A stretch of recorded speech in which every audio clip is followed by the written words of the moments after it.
Bismillahirrahmanirrahim. Assalamualaikum warahmatullahi wabarakatuh. Bismillah, alhamdulillah, assalatu wassalamu ala rasulillah wa ala alihi wa sahbihi wa mawalah, amma ba'd. Yang terhormat Bapak Dr. Abdul Hafiz SAG MPD MM selaku dosen pengampu. Yang kami hormati seluruh teman-teman semester 3 extension, hadirin yang dirahmati Allah Subhanahu wa taala.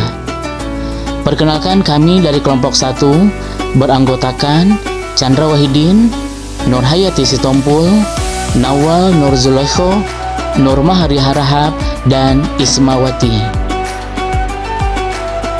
Kami akan melakukan pembelajaran audiovisual berupa video dengan judul Adab Sebelum Ilmu.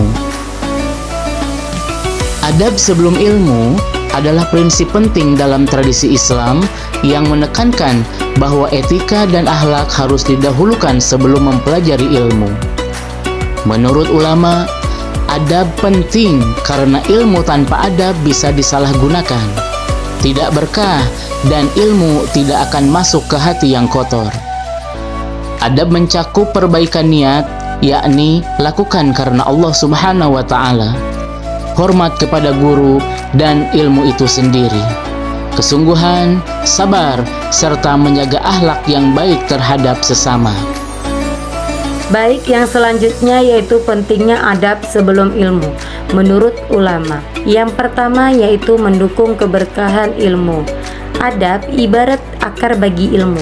Tanpa adab, ilmu tidak kokoh dan tidak menghasilkan buah yang bermanfaat. Yang kedua yaitu menjaga ilmu dari kesia-siaan. Tanpa adab, ilmu bisa disalahgunakan. Ulama menekankan bahwa sedikit perhatian pada adab bisa menyebabkan ilmu itu menjadi sia-sia. Yang ketiga yaitu memudahkan pemahaman ilmu. Adab yang baik akan memudahkan seseorang untuk memahami dan menyerap ilmu yang dipelajarinya. Contohnya yaitu di lingkungan sekolah, kita menghormati guru untuk menerangkan materi pembelajaran. Dan yang contoh keduanya yaitu kita mendengarkan nasihat dari orang tua kita. Selanjutnya materi yang ketiga. Materi yang ketiga adalah mendapatkan ridha Allah. Berupa apa? Berupa niat. Jadi, niat karena Allah itu termasuk fondasi utama.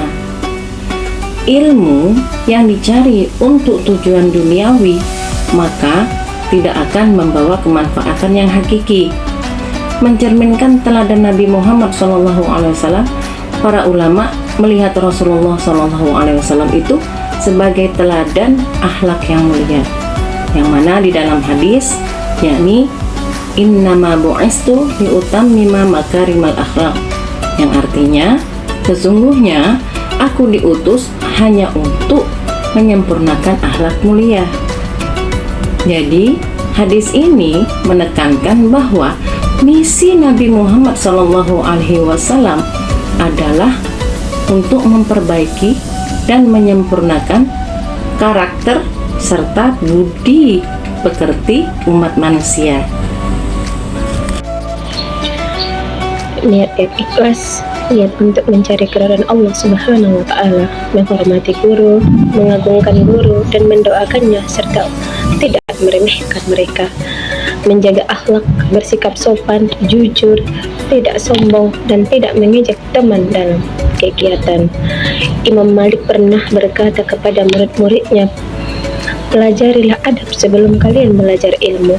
Bahkan beliau menolak mengajar seseorang yang tidak menjaga adab kepada gurunya, karena adab adalah bagian penting dari ajaran Islam yang menjadi fondasi akhlak mulia dan membentuk kepribadian yang luhur. Orang yang berilmu tapi tidak beradab bisa merugikan dirinya dan orang lain.